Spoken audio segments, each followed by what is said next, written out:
crime became the possibility. To this day, hard work is proclaimed as the thing that will save us. Here's Jimmy talking about how you couldn't work hard enough, save enough pennies for it to save you. He describes the brutality of everyday life for the average black person.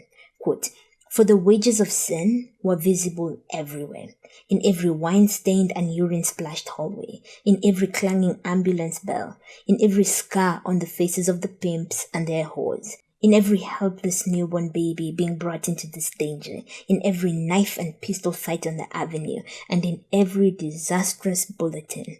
A cousin, mother of 6, suddenly gone mad, the children parceled out here and there. An indestructible aunt, rewarded for years of hard labor by a slow, agonizing death in a terrible small room.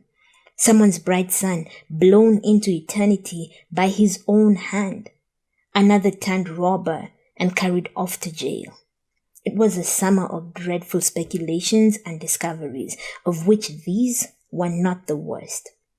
Crime became real. For example, for the first time, not as a possibility, but as the possibility.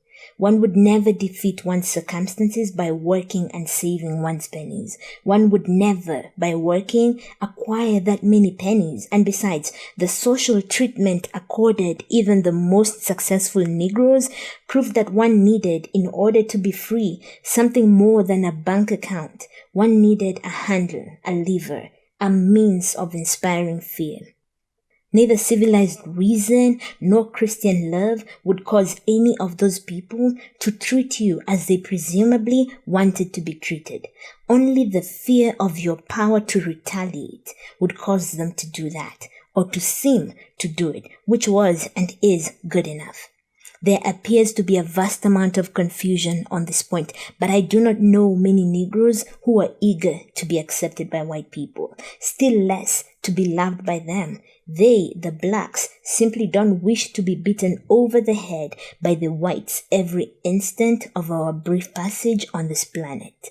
End quote.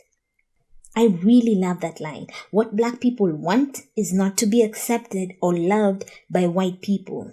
Quote, "The blacks simply don't wish to be beaten over the head by the whites every instant of our brief passage on this planet." End quote. I can confidently say this is what women want.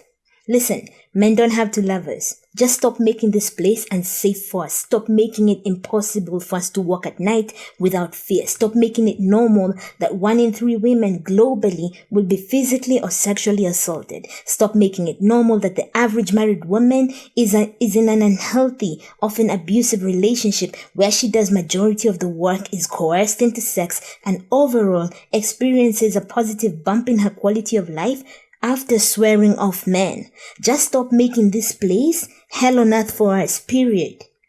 I also love the line before that, where Baldwin says, quote, "Neither civilized reason nor Christian love would cause any of those people to treat you as they presumably wanted to be treated. Only the fear of your power to retaliate would cause them to do that, or to seem to do it, which was and is good enough." End quote. I quite unfortunately think this is true about men too. All they respond to is fear of consequences to their person, your power to retaliate and its impact on them. That's why when Mona El Tahawi asked when we're going to kill the first man, everyone was up in arms.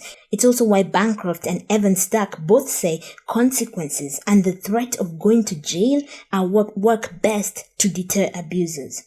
Talking alone, appealing to their non-existent humanity, doesn't work. There are too many benefits derived from their actions for them to just give it up. The cost of abuse has to outweigh the benefits. There have to be consequences. They must be afraid of retaliation. That's the only thing that works with men, and clearly with white people.